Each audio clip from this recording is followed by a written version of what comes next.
I'm the regeneration manager for the district council, and one of the areas obviously I look after is Kendal. And I was just wondering whether or not there was one or two particular projects that you think we could do in Kendal.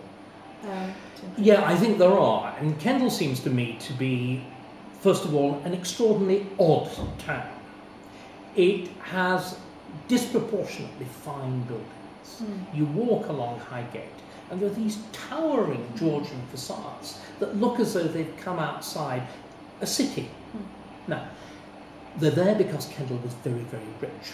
But they're also there because Kendal produced wonderful architects. There was a whole family of them, there was a whole dynasty of them called Webster. They were interested in the production of building materials, and they were highly innovative. They make wonderful domestic building with lovely rich plasterwork, and they're responsible for the nice bit of the town hall rather than the nasty bit, which is Victorian. I think you should be selling Kendal as an architectural centre. I mean, nowadays people don't just want tourism. There are different types of tourism, and there's an awful lot of quite serious tourism. There are loads and loads of architecture buffs. There are people who go around with their pensioners. Now, Kendal is an ideal site for that. You've got the grand 18th century stuff, you've got a most wonderful parish church, you've got buildings that shifted from domestic to office to industrial use, like Sandaire House and so on. Have, as it were, an architectural tour of the town. But this is all very well. But in one sense, virtually everything we've been talking about tonight, market, nice craft fairs, pirate festivals, heaven only knows what. It's what my colleague at Kendal Grammar School here, 50 odd years ago, when he was only 17 years old, said. Trouble is, we now have given up real industry, and we've just got candyfloss industry. And there's a terrible problem, I think, that regeneration is going to become associated with a sort of rather superior candyfloss. Yes. Now, it can keep us going for a time, but I think it's a palliative. It's a sticking plaster.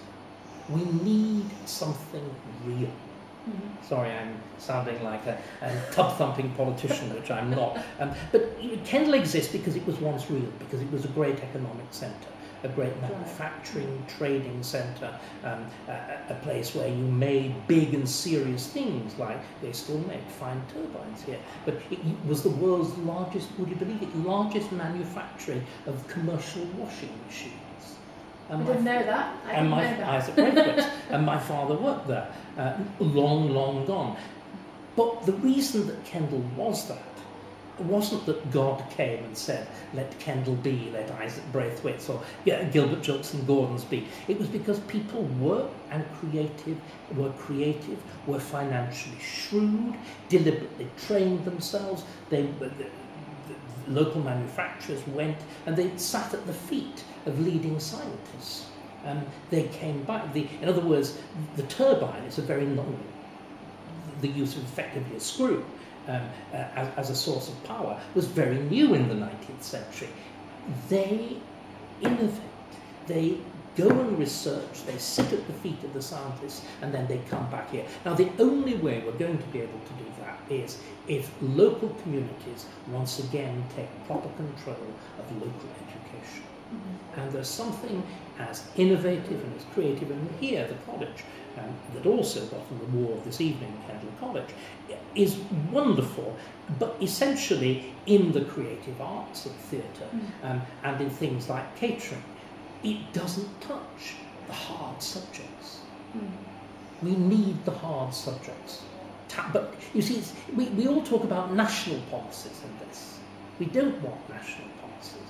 We want local policies. Schools need to be repossessed by the communities. The town, we're talking about market towns. Yes. Each town of this 20 or 30,000 wants at least one really good school.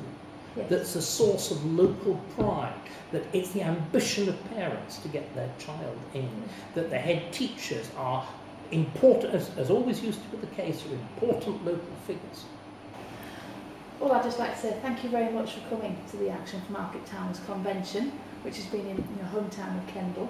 and I hope to welcome you again. I'm surprised I was let through the door, really. I hope to welcome you again sometime soon. Thank you very much. Thank you.